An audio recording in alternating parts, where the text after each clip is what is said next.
Welcome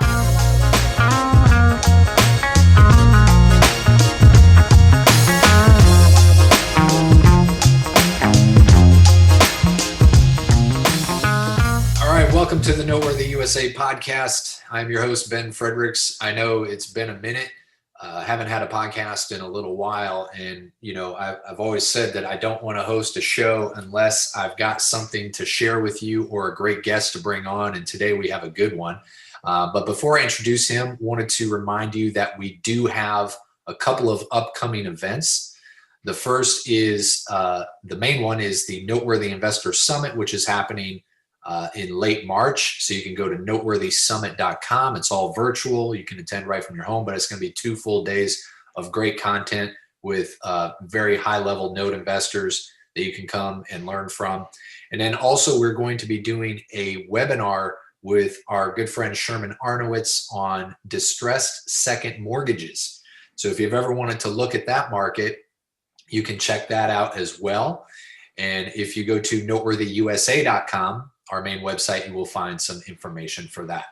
So welcome to the show again. And today I want to introduce a company that I've actually been working with for a few years now. And they brought on a great virtual assistant for me, really kind of helped us to scale our business and get me working out of the business. So welcome to the show, the CEO of REVA Global, Mr. Bob LaChance.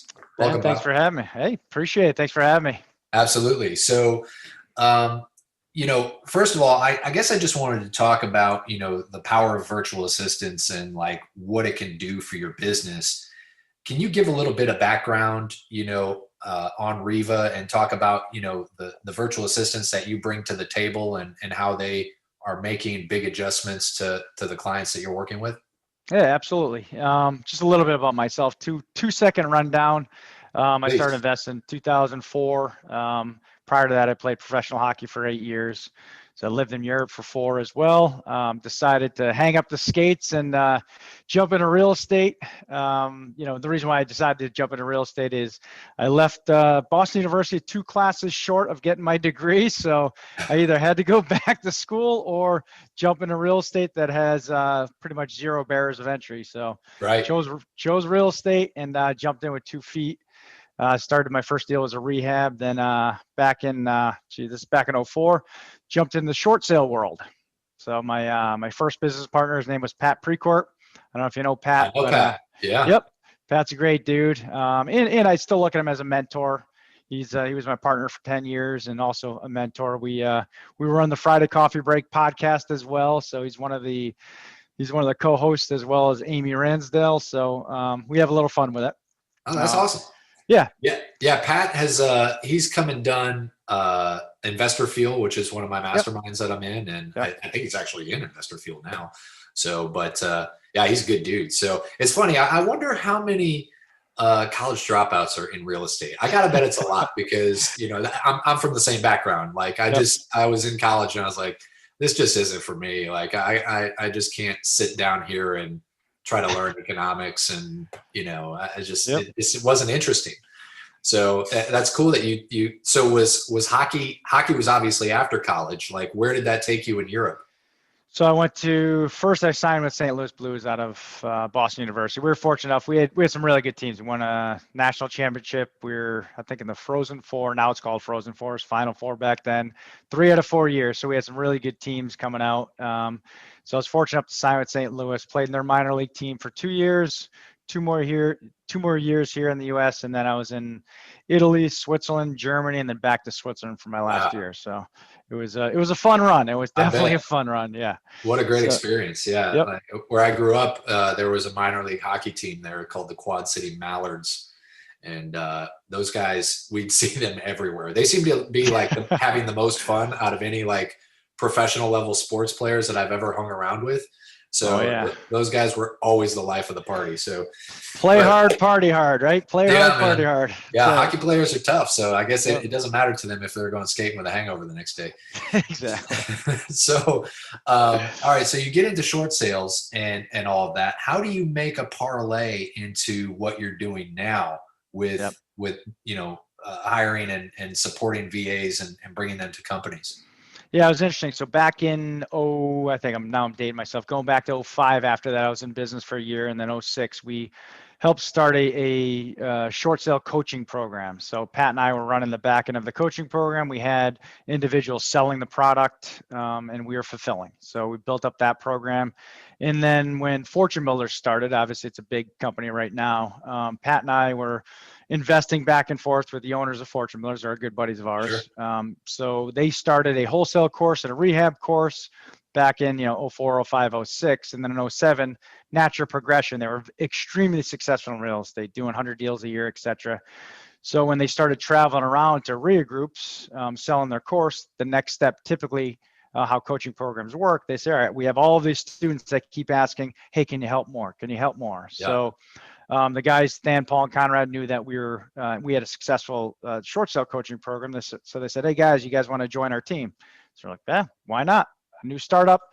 So we ended up working with them for a long, long time. I still do a lot of work with them, and then through the years, work with students and also investing. So my business here now, I do wholesaling, rehabbing, buy and holding, a couple of commercial syndications. So I do a lot of different stuff currently while I do my virtual assistant company. But Yeah. through the years, I noticed there was a huge gap and huge missing link in the industry. Not only our students' business, but our own, and that's time, right? Yeah. We start looking at, just like you said when you first started, we start looking at our business and we say, you know what? I want to get my life back because real estate consumes our lives. It does. I mean, you could look at any type of niche, whether it's wholesaling, rehabbing, notes, it doesn't matter. It's consuming us, right? And we start looking at peeling back the layers and we say, all right, what are all the tasks that are taking a lot of my time up? And it's usually the non-income producing tasks, right? That really Oh suck up your time. And you start looking at it. And I heard this line, I think it was about 2 years ago. If you're doing $10 an hour tasks, you typically are going to end up with a $10 an hour bank account. So when you start looking at those things in the tasks that you're actually doing, you're going to realize that you are wasting a lot of time. You're getting pulled away from your family. We're talking about, your child and looking at different schools, and my kids as well, the same thing. If you want to spend more time with your kids, you have to start getting stuff off your plate. So I think that's very, very important. I noticed that not only in my own business, but also in our students' businesses. And in 2013, I got introduced to what a virtual assistant was.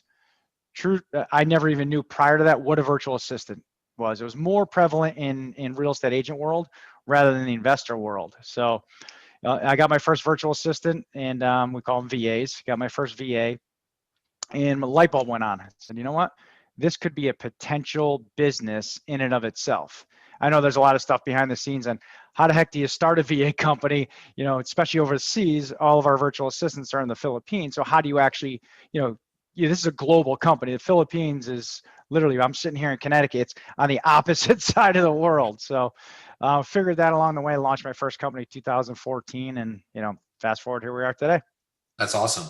So yeah, I'll just give a little bit of background. You probably don't even know this, but how I got introduced to REVA was I was at Note Expo in Dallas, and I think you guys we had a table there, and Yep. we were selling some of our properties that we do for one of my other companies. Yep.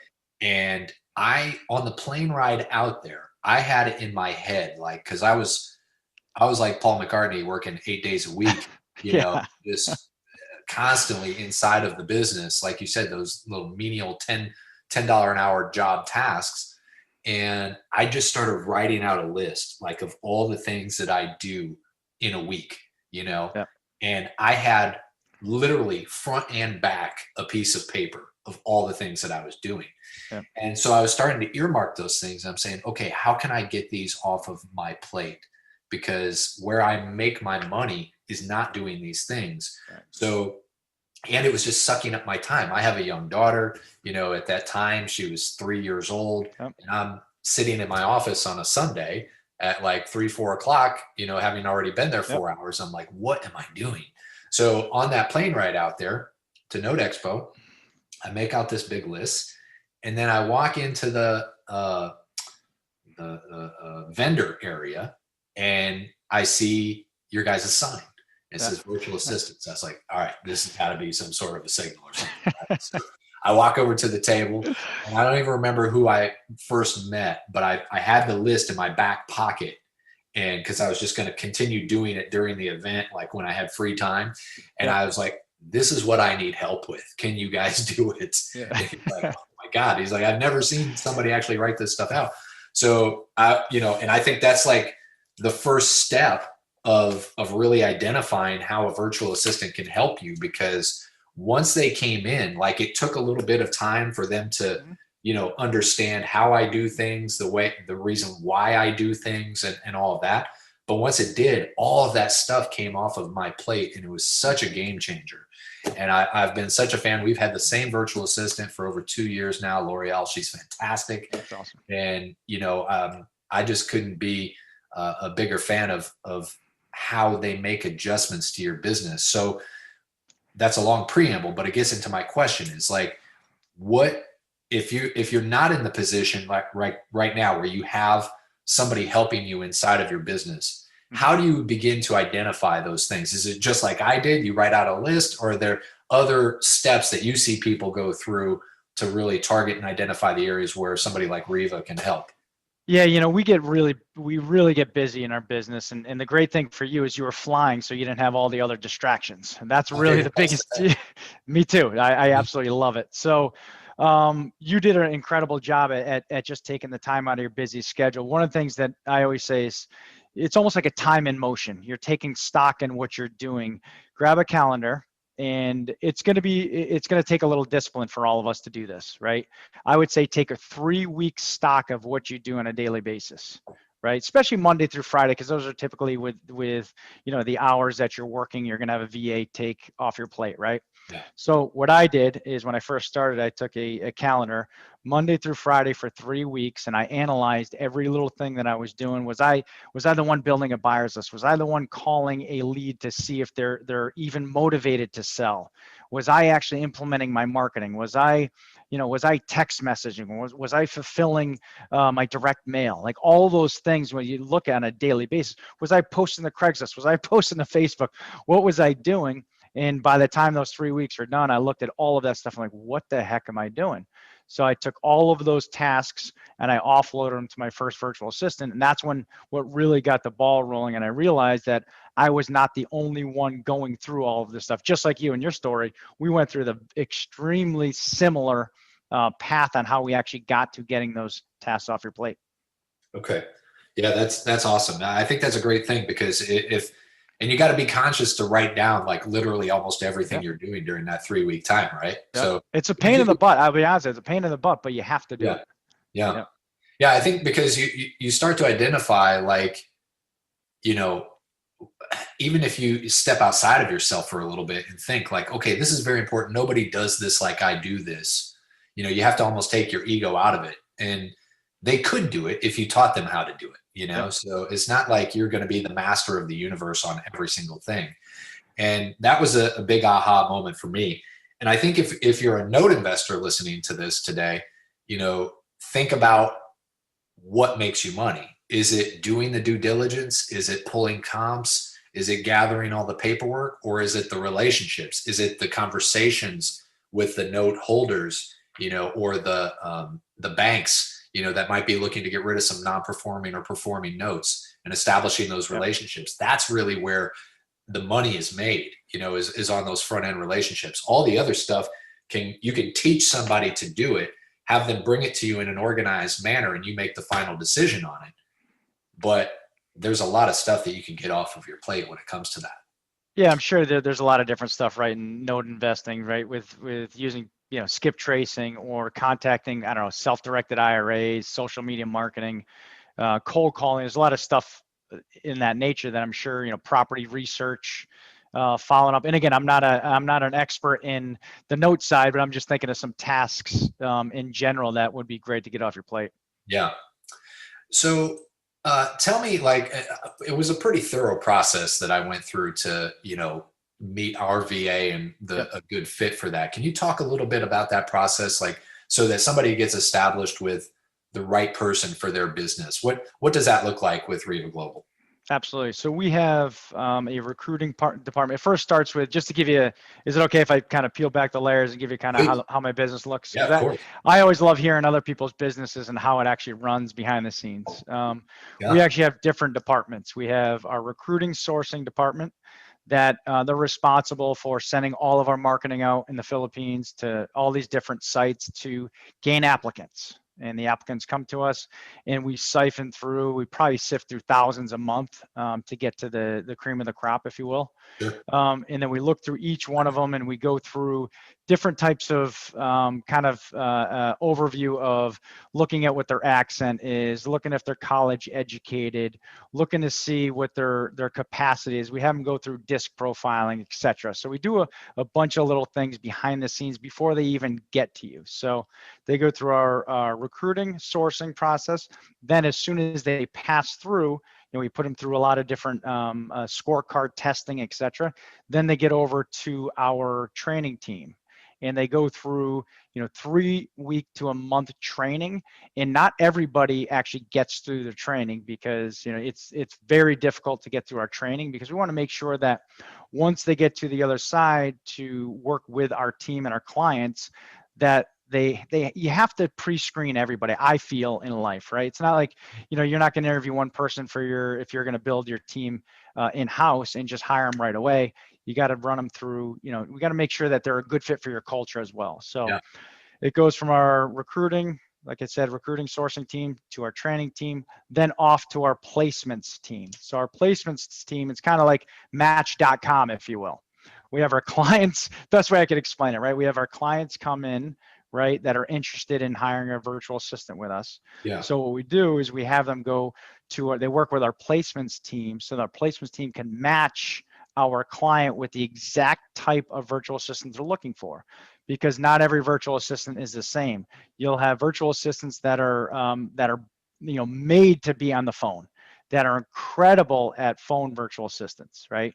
Some Yeah. call them ISAs, and then other are more on the admin side, that you don't want them talking on the phone, but they're incredible at research, at skip tracing, and all these other different admin tasks that you want off your plate. So we separate the two types of virtual assistants, and then we also do disc profiling. So if you call us and you say, I want someone to be on the phone, setting appointments, etc., then what we do is we go out, we talk to our training team. We say, okay, let's pull all the scorecards for our virtual assistants. Let's see the highest rank individuals that were on the phone. Boom. Then we match them up with, let's say, you, the client, and we put you on 3 different interviews, and you say, all right, let's interview 3 of those virtual assistants, see which one's the best fit for you. You pick them, and then it put on to our operations team, and you have what we call a client service manager that helps manage that virtual assistant as well. If you have any questions at all, you want to, the most common one is,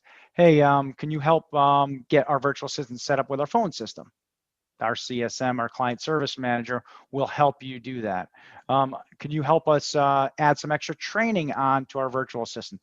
Absolutely. Our CSM will help you with that. So there's a lot of different things that our operations team does. I know that's long-winded, but I just want to give you a little look behind the scenes. Yeah. So you mentioned something there that maybe some people might not be familiar with, and maybe you can dive into it a little bit. But can Yep. you talk about exactly what the disc profile is?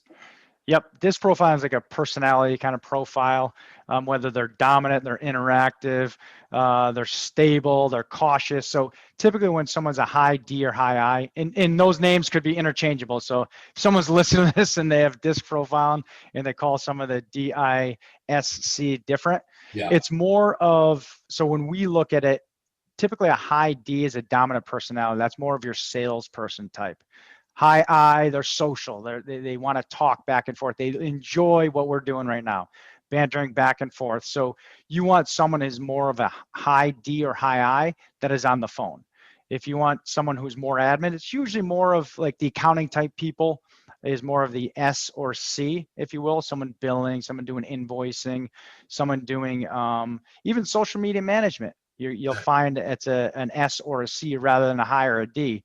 If you ever talk, you'll know right away, even at home in your own hometown, when you're talking to a high I or high D, those individuals that just talk, they keep talking, and then they enjoy it. They get energy by doing that. If you have an S or a C, you got to make sure that you don't hire them. If you want them on the phone, their energy is going to be sapped. They won't be as successful. The best explanation I could give it is, you look at your bookkeeper at home, right? We look at our bookkeepers. I don't want my bookkeeper doing cold calling. Right. It's kind of the same concept. So anyway, that's just a little long and short of explaining what disc profiling is. Okay.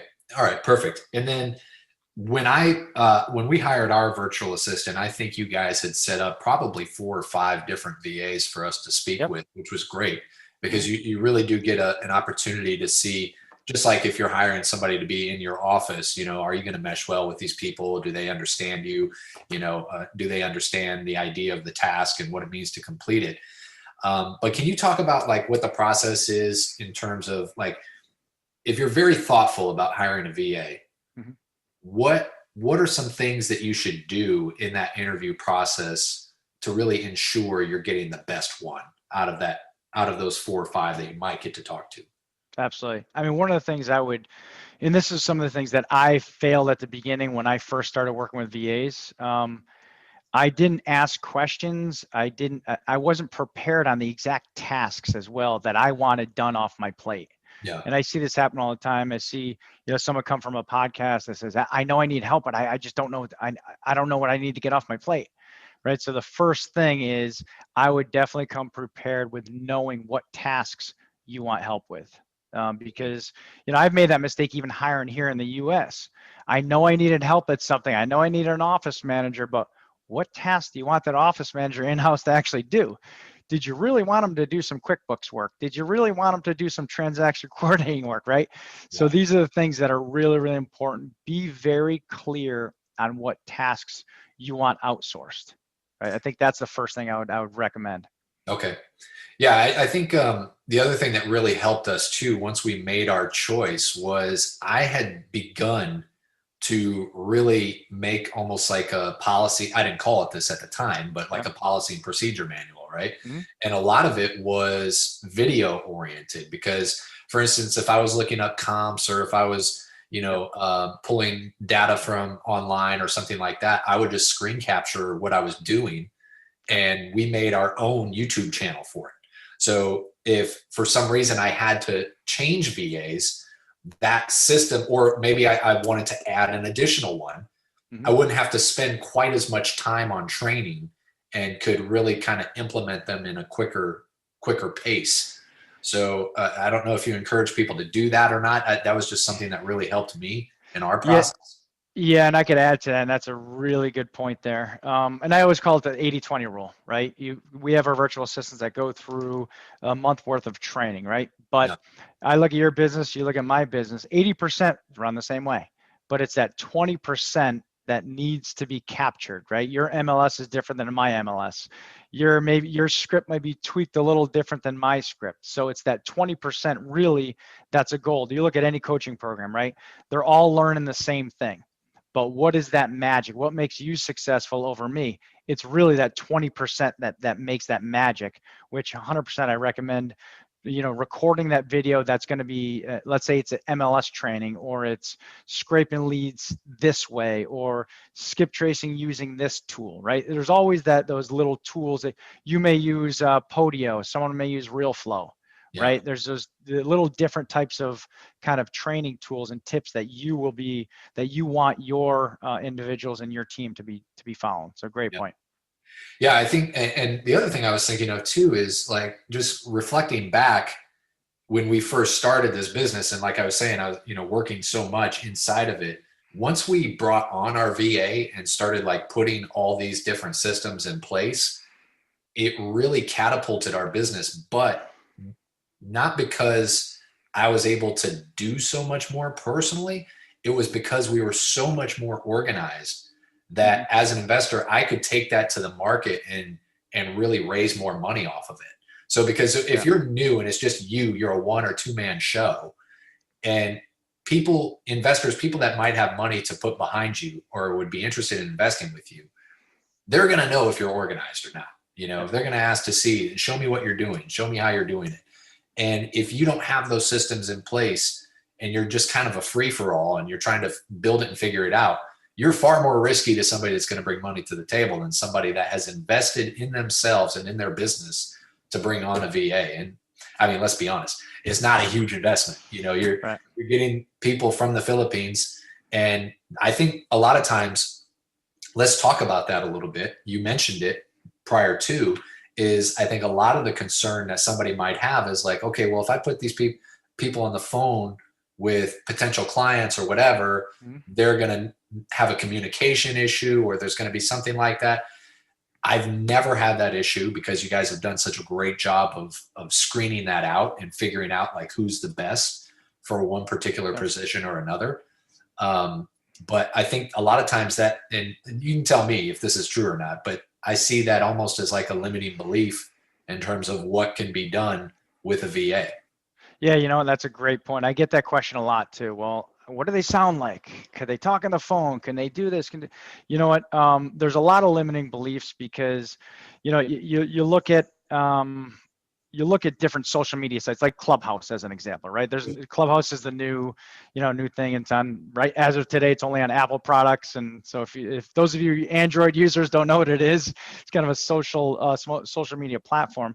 The challenge is, there's no barrier of entry on a lot of those platforms as well, right? If someone could hold a room, and I'll give you a 2-second rundown. Someone could hold a room, but it doesn't mean that they have ever done it before. They've read an article about what a VA can do for you, but they've never experienced it, right? So exactly what you just said is coming from someone who's experienced it. So it's pretty interesting how that works. But to anchor back and get back to what you were saying, I think there are a lot of times there's a misconception on what a VA can and cannot do for you, just through maybe someone reading an article or whatever it is. You know, I've gone through and I use virtual assistant in my own business for, just to give you 2 seconds, I do a lot of text messaging, I do a lot of cold calling, I do a lot of following up.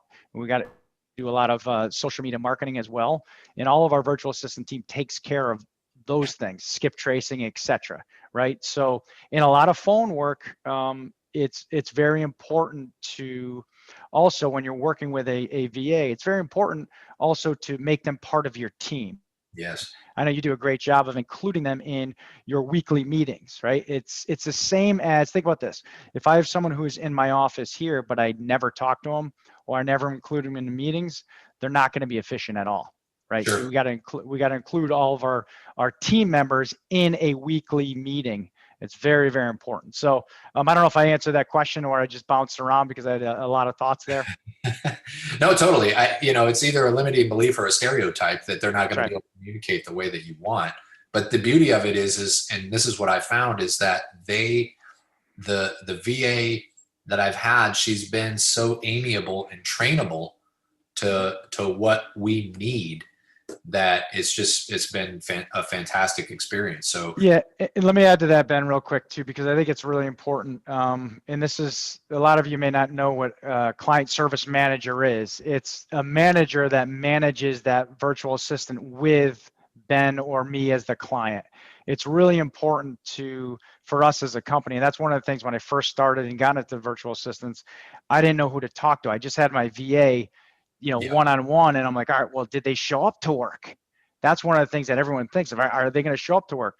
Well, we have our client service manager send in, the virtual assistant will send you a start of day report and an end of day report, and a manager overseeing to make sure that the metrics that you set for them, they hit each and every day. So it's just another layer of management, because for me personally, that was one of the reasons why I started this, kind of created this model here, was because of the challenges I had when I had my own VA. I got it out of the blue. So yeah, I can tell you, like, you guys have been very, very good and efficient with that. So much so that I'm like, geez, Reva, she's doing great. Okay. Just stop bothering me. Stop bothering me. Yeah, sure. But listen, I think that level of customer service is really almost like a bygone era. And, to get it is very refreshing, because if there's ever an issue, we do have somebody that we could talk to. We've got multiple relationships inside of the company, which is fantastic. And, it's better to over deliver than under deliver. So yeah, I think you guys, if I could pay a compliment, you do a great job with that. I definitely appreciate that. And I think that's important for any service, right? To over deliver, especially in today's day and age. There's different companies out there that I think it's really important for in a service industry to always over deliver. And that's one of the goals that we set, is to be the best, not only here, but in the Philippines, to be the best work from home company for the Filipino workers as well. So I think it's important but it starts with, your culture, your core values, whatever you believe in as a company. Because if you have a service, it's not about sales. People, a lot of individuals, a lot of companies, unfortunately, just look at sales first. It's not sales first. You have to look at the service first, because if you have a crappy service, sales are never going to come. So I've always, maybe it's just I'm more on the server side of it, but I came from, coaching background, and always, trying to lift people up first before you actually ask for something secondary. So I think that's really important for any service provider or any company. Totally. Yeah. Yeah. And I think, a lot of investors look at growth from like a cost aspect, right? Yep. So when they think about it, they're saying, okay, what's this going to cost me to hire somebody? Well, obviously with the VA, you're paying a lesser scale than you would here to somebody in Yep. the United States. Can we talk a little bit about that in terms of like what somebody could expect? And I know it varies based on how much Yep. time you want them to do, or if it's just one particular task, a big project that you need help with, Yep. versus you're hiring somebody full time. But can you give an idea of what something like that breaks down to be on just an average basis? Absolutely. Yeah. I'll give you exactly what we offer today. And maybe tomorrow might be different, but today we do part-time, full-time. And our full-time cost is $10.60 an hour. Our part-time investment is $10.60 an hour. And then our full-time investment is $9.60 an hour. We look at each and every one of those, and I don't know if everyone reading the news now, they're looking to up the minimum wage here in the United States to $15 per hour. Now, Right. I just sold a used appliance company, and a lot of my workers here were living here in the United States, and we're paying them $12 an hour. And I would never hire them for my real estate business. I mean, that's not a knock to that particular individual, but they wouldn't be the ones that I'd want on the phone talking to sellers. They didn't have 4-year college degrees like our virtual assistants do. They didn't have the English proficiency like our virtual assistants do. So I think it's really important Yeah. to really look at what's going on in this country. And I think there's going to be a big wave of outsourcing going on in the next few years. For sure. Yeah, Yep. for sure. And I think it's important to note too that like if you're listening to this and you're like, oh my God, $10 an hour or $9 an hour, that seems expensive I think people have an idea in their head, like, okay, if I hire a VA, it's going to cost me $2 an hour. Well, look, can you get VAs for cheaper? Probably. But here's the thing, you pay for what you get.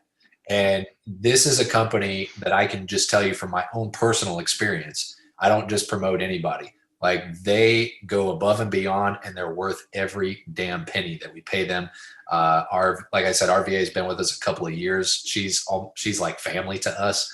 She's gone through things, and the Philippines is, quite frankly, they're going through something like they have typhoons and all these different kinds of disasters and things like that. And it's just been, even with all of those challenges, it's been just an amazing experience with her. So make the investment in yourself, because you won't regret it. I certainly don't, because it freed me up to get back to my family and doing the things that I really enjoy doing. And it also freed me up to grow our business and to bring more value to other investors in the marketplace. So I can't say enough about you guys. I'm so glad we've been able to have you on the show, and hopefully we can get you out to some events if we can ever get back to getting together in person and all that fun stuff again, because like I said, it was just a happenstance moment that you guys happened to be at an event I was going to. But sometimes the universe gives you exactly what you've aligned yourself for and what you're looking for at the right time. And it really was just a business changing moment for me to have your table at that event. Yeah, and I appreciate the great words and some of the things that, and I love seeing people in person. I mean, I'm this to me is harder doing stuff, virtually. I love meeting people in person, having a beer at night, just talking about real estate, talking about VAs, talking about whatever, business and life. So Yeah. I'm more of a face-to-face guy like you are as well. So hopefully some of this stuff lifts, but I really appreciate the kind words. Well, Bob, man, I appreciate you taking some time to come on the show. I know you've got some other things going on this afternoon, so we'll go ahead and wrap it up. But anything that you want to promote or throw out to the audience, please feel free to do so. Absolutely. Well, just come visit if you're looking for a virtual assistant. We have an incredible staff that could take care of you. We have strategy sessions coming to our website. I know you're going to drop a link. Yes, sir. Drop a link on the site. But if you want to get a hold of me directly, my email is bob@revaglobal.com, REVA global.com. And then Ben's going to also drop a link directly to us. Yeah, we'll put it in the show notes. And yeah, you guys definitely check them out. I promise you it's worth every penny, and it'll change your business if you invest in yourself. So thanks again, Bob. I appreciate you, man. You have a great weekend, and we'll look forward to seeing you soon. Absolutely. You as well. Thanks a lot.